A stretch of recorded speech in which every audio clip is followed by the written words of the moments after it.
So hey guys, welcome back to my YouTube channel and in another video जिसमें हम गपशप करने वाले हैं और मैं बताने वाले हूँ अपने नीट की जर्नी और जो मैंने तैयारी की उसके बारे में और मेरा क्या रिज़ल्ट रहा, क्या मैं फ़ेल हुई या मैं पास हुई, ये आपको इस वीडियो में आगे देखने को मिलेगा। So let's go. बात शुरू होती है, मतलब 10th की तो क्या ही बात करें, 12th की बात करते हैं डायरेक्ट। 2020 में मेरा 12th बोर्ड का एग्ज़ाम था एंड उसी टाइम 2020 में ही मैंने मतलब 2019 में फॉर्म फिल कर दिया था नीट के लिए। तो 2020 में हमारे बोर्ड्स के एग्ज़ाम थे, वो हमारा मार्च मतलब फैब में स्टार्ट होके आई थिंक 8 मार्च को हमारा लास्ट पेपर था और 2020 में ही लॉकडाउन लग गया था। 10th या 12th मार्च को लॉकडाउन लग गया था, तो लॉकडाउन की वजह से पोस्टपोन भी हुए हमारे एग्ज़ाम, तो मतलब टाइम भी मिल गया था एक तरीके से पढ़ाई के लिए। But the twist in this topic is कि मुझे इंटरेस्ट ही नहीं था नीट का एग्ज़ाम देने में। मतलब मैंने कुछ तैयारी नहीं की थी, ना मैंने कभी सोचा था, या मेरे को कभी ऐसा था ही नहीं कि मुझे डॉक्टर बनना है या मुझे नीट का पेपर देना है। बट यही है कि जैसे 12th में एक स्टीरियोटाइप मेंटेलिटी सेट हो जाती है कि अगर आपने PCM लिया है देन आपको IIT और JEE का पेपर देना है, अगर आपने PCB लिया है तो आपको नीट का पेपर देना है, आपको डॉक्टर बनना है। मतलब ये एक स्टीरियोटाइप फैमिली के भी मन में सेट रहता है और हम बच्चों के दिमाग में भी यही चीज़ सेट कर दी जाती है कि आपको यही करना है आगे। तो 12th के बाद ऑब्वियसली जैसे ही हमारे बोर्ड्स ख़त्म हुए, लॉकडाउन लग गया, तो रिज़ल्ट भी अभी नहीं आया था, तो ये एक आई थिंक 2 to 3 मंथ्स का हमें प्रिपरेटरी लीव मतलब मिल गया था, अच्छा खासा टाइम जिसमें हम प्रिपेयर कर सकते थे। फिर आया हमारे बोर्ड्स के रिज़ल्ट का टाइम, तो बोर्ड्स का रिज़ल्ट आया, वी वर वेरी हैप्पी क्योंकि अच्छे परसेंटेज आए थे सबके। और ऑल्दो हमारे साइंस वाले बच्चों के मतलब पूरे पेपर हो गए थे, तो रिज़ल्ट आया तो सबसे पहले एक बैकअप दिमाग में सबका यही बैकअप रहता है। मतलब जैसे हम फ्रेंड सर्कल्स में बात करते थे, तो जैसे नीट का पेपर तो ऑब्वियसली सब ने भर दिया था, हम जितने भी बायो वाले बच्चे थे, बट हमारा बैकअप था कि ऑब्वियसली ग्रेजुएशन में हमें एडमिशन लेना है अगर हमारा नीट में नहीं हुआ तो इसके साथ साथ फिर हमने दिल्ली यूनिवर्सिटी के भी फॉर्म भर दिए थे क्योंकि उस समय परसेंटेज सिस्टम पे मतलब मेरिट्स बेसिस पे एडमिशन होते थे, तो हमारे मेरिट्स अच्छे आए थे, तो हमें पता था कि हमें कोई मतलब DU का अच्छा कॉलेज मिल जाएगा। एंड सेम फिर वही हुआ, बट एडमिशन होते होते आई थिंक नवंबर हो गया था। एडमिशन होते होते फिर हमारा एग्ज़ाम था नीट का, डेट शीट आई और प्रोसेसिंग शुरू हो गई थी सारी। फिर हमारा डेट आया नीट के एग्ज़ाम का, वो था 13 सितंबर। मतलब इतना डिले हो गया, मार्च में लॉकडाउन लगा था, मार्च अप्रैल मई जून जुलाई अगस्त, I think it's half a year, मतलब 6 मंथ का हमें गैप मिला था प्रिपरेशन के लिए। बट मैंने नहीं किया, जो इवेंचुअली जो सच्चाई है वो यही है कि मैंने नहीं पढ़ाई, मैंने की ही नहीं उस समय। मतलब पता नहीं क्यों, बट मैंने नहीं की। मतलब एक चांस मिल चुका था कि मैं कर सकती थी अगर मैं चाहती तो, बट फिर इवेंचुअली उतनी पढ़ाई तो नहीं की थी। मतलब फैमिली के लिए थोड़ा बहुत, जैसे जो 12th का पढ़ा हुआ मेरे पास था वो तो बैकअप था ही, थोड़ा बहुत मैं पढ़ती लिखती थी और उतना ज़्यादा नहीं। फिर आया एग्ज़ाम का दिन, तो एग्ज़ाम था हमारा मतलब 2 o'clock पे, वो तो सेम ही रहता है, 2 to 5 सबका 3 घंटे का एग्ज़ाम रहता है और 2 to 5 चलता है। एग्ज़ाम का डे था, मतलब मुझे कोई घबराहट ही नहीं हो रही है।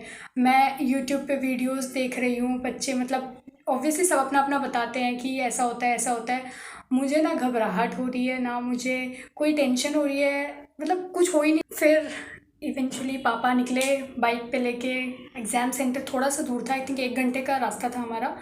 एग्ज़ाम सेंटर पे पहुंची, एग्ज़ाम हॉल में पहुंची, पेपर देखा, तो पता नहीं क्यों मेरे को लगा पेपर तो आसान ही है, सब तो आता ही है, मतलब क्या है। थोड़ा बहुत जैसे मतलब बोर्ड्स में मैंने अच्छी पढ़ाई की थी, जो भी बायो और वो था, सिलेबस तो सेम ही रहता है। तो मैंने पेपर किया, करते गए, बट फिर मतलब बायोलॉजी तो ठीक ठाक गई थी मेरी, और बोटैनी में मैं उतनी सुपर हिट थी नहीं। बोटैनी मेरी पहले से भी कमज़ोर थी, तो बोटैनी का मैंने उतना किया ही नहीं, अटेम्प्ट ही नहीं किया था। फिर मतलब केमिस्ट्री भी लगभग ठीक ठाक हो गई थी मेरी, मतलब ठीक ठाक ही बोल सकते हैं, उतना अच्छा तो नहीं बोल सकते। फिर बात करें फिज़िक्स में, तो फिज़िक्स में मैं बहुत जगह अटक रही थी, आई डोंट नो व्हाई, क्योंकि ऑब्वियसली मैंने तैयारी की थी बोर्ड्स की और मैं पेपर दे रही थी नीट का, जो कि एक मतलब पूरा एंट्रेंस लेवल NTA ने सेट किया है, नेशनल लेवल का पेपर है। फिर हाँ, एग्ज़ाम हमारा ओवर हुआ, 3 घंटे का बहुत ज़्यादा एग्जॉस्टेड पेपर था यार। फिर हम बाहर निकले, फैमिली को तो हमेशा एग्ज़ाम के बाद हम एक ही चीज़ बोलते हैं, हाँ हाँ बढ़िया गया। क्योंकि जब रिज़ल्ट आएगा तब का तब देखेंगे, अभी से क्यों अपना मूड अपसेट करना कि बढ़िया गया कि क्या गया। फिर पहुँचे घर, घर में भी सबको हाँ हाँ बढ़िया गया, शायद हो ही जाए। मतलब ऑब्वियसली सबसे अच्छा तो नहीं बोला था कि हाँ बहुत अच्छा गया, ऐसा तो नहीं बोला था क्योंकि पिटना नहीं था मुझे बाद में। बट ठीक है, मैंने बोला कि बढ़िया गया, मतलब ओके था। अब देखो होता है कि नहीं होता है, क्योंकि मैंने बहुत सारे तुक्के भी मारे थे। मैं इतनी ब्लंट ओपन थी अपने फैमिली वालों के सामने कि मैंने बोल दिया कि मैंने कुछ कुछ तुक्के भी मारे हैं, हो नहीं हो वो सब आगे की बातें देखी जाएगी। फिर उन्होंने भी कहा ठीक है, अब दिन बीतते गए, फिर आया रिजल्ट का दिन। ओ माय गॉड, मतलब उतनी घबराने वाली बात तो थी नहीं, क्योंकि हर एक इंसान को देखो पता होता है कि उसने क्या एग्ज़ाम में किया है, उसने उसके लिए कितनी मेहनत की और उसका क्या रिज़ल्ट आने वाला है। We all know. मतलब एग्ज़ाम हॉल से निकल के भी जब हम जैसे अपनी आंसर शीट जब चेक करेंगे, जो भी आते हैं, तो उससे भी पता चल जाता है कि हमारा क्या होने वाला है। रिज़ल्ट तो पहले से सबको पता रहता है। फिर रिज़ल्ट आया तो ऑब्वियसली पेरेंट्स, क्या आया। मतलब मेरे तो बताने लायक स्कोर भी नहीं थे। आई स्कोर 340 और समथिंग, तो उसमें तो कुछ होता नहीं है। बट वही फैमिली वालों को उतना तो पता नहीं था, तो आई सेड कि मतलब झूठ तो नहीं बोला, मैंने बोला 340 मार्क्स है, मतलब डिसेंट मार्क्स है, बट इसमें कोई गवर्नमेंट कॉलेज मिलेगा नहीं और प्राइवेट हम अफोर्ड कर नहीं सकते हैं। तो ऐसे ऐसे बता के मैंने उस समय तो बात को वहीं रफा दफा करके स्किप कर दिया। कि मतलब इवेंचुअली मुझे पता था कि मैंने नहीं पढ़ा है, मेरा नहीं होने वाला है और मुझे जाना भी नहीं था उस लाइन में। फिर एक माइंडसेट था यार कि मेरा ग्रेजुएशन में एडमिशन हो जाएगा, मुझे बीएससी करना है। फिर इवेंचुअली डीयू का जो भी कट ऑफ लिस्ट होता है, उसमें सेकंड कट ऑफ लिस्ट में मुझे एक फिर मैंने कोर्सेज ढूंढने शुरू किए कि क्या कोर्स है, क्या नहीं। फिर वो सब ढूंढने शुरू किए, तो मुझे एक अच्छा बायोमेडिकल साइंस नाम से ही फैसिनेटिंग लग रहा था, तो मैंने उस कोर्स में अपना एनरोलमेंट करवा लिया। ये था ग्रेजुएशन कि मैंने ग्रेजुएशन में फिर एडमिशन करवा लिया। तो फिर आता है कि आपने ड्रॉप क्यों नहीं लिया, जो मेन क्वेश्चन उठता है। क्योंकि मेरी मम्मी ने कहा था कि इफ़ यू वांट, अगर तुम्हें लगता है कि तुम्हारा हो जाएगा तो एक साल ड्रॉप ले लो, नॉट अ बिग डील। लेकिन सबसे पहली बात, जब मैंने पहली बार इतना मौका मिलने के बाद भी नहीं पढ़ा, तो मुझे नहीं लगता था कि मैं आगे करती। और दूसरी चीज़ कि मैंने अपने आसपास के माहौल में, मतलब ऑब्वियसली मेरी एक कज़न सिस्टर है, मैंने उनको देखा, उन्होंने 2 इयर्स का ड्रॉप लिया और फिर भी उनका नहीं निकला। तो ऐसे, तो मैं अब आपको ये बताने वाली हूँ कि आपको क्या करना चाहिए। सजेशन देना चाहती हूँ मैं अपनी तरफ से। देखो, अगर आपने मेहनत की है तो ज़्यादा से ज़्यादा, मतलब कम से कम कितना ही स्कोर आएगा, जैसे 720 का होता है। मेहनत की भी होगी तो 400। ऐसा नहीं है कि आप मेहनत करोगे और आपके 100, 200, 300 ऐसे मार्क्स आएंगे। अगर आपने मेहनत की है तो 400 क्रॉस तो आपका होगा ही होगा।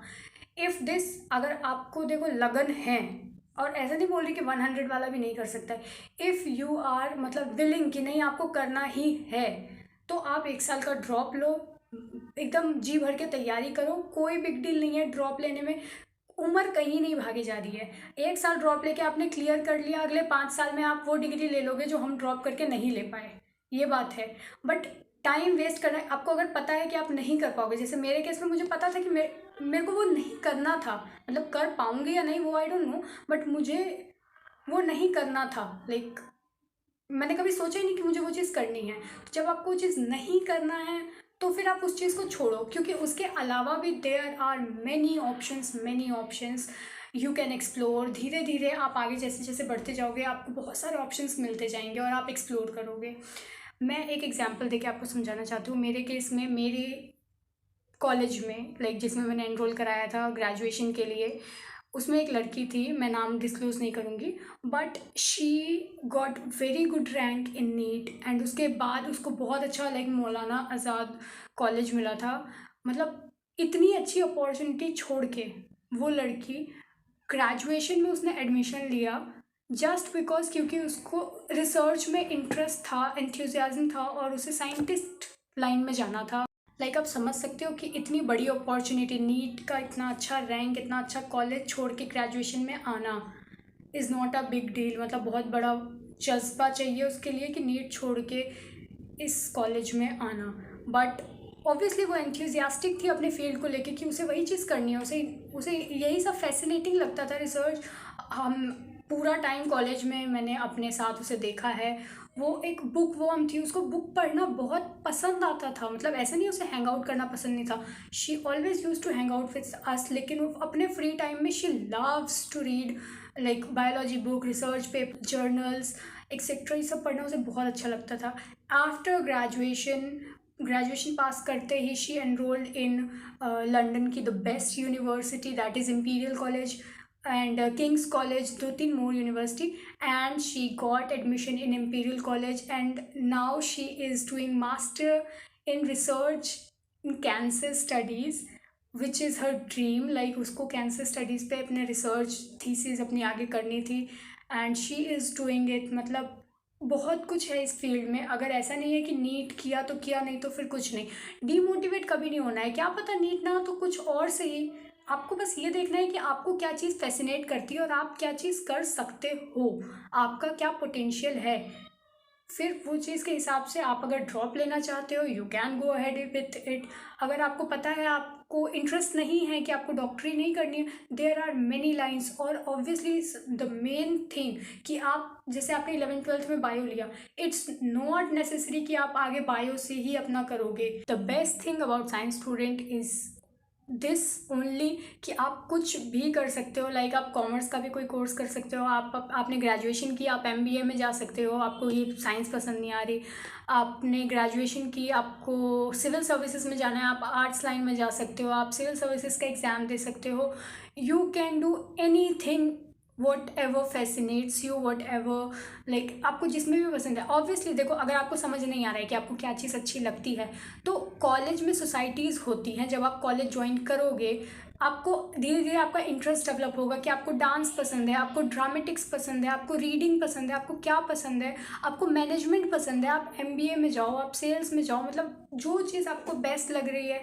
फिर भी कुछ समझ नहीं आ रहा है, take your time, do research, पता करो, अलग अलग चीज़ों को ट्राई करो। मुझे बस एक ही चीज़ आई थिंक किसी ने बताया था कि आपको अगर समझ नहीं आ रहा है कि आपको क्या करना है, ट्राई 20 थिंग्स। एक ना एक चीज़ तो आपको पता चल जाएगी that you love doing, that fascinates you.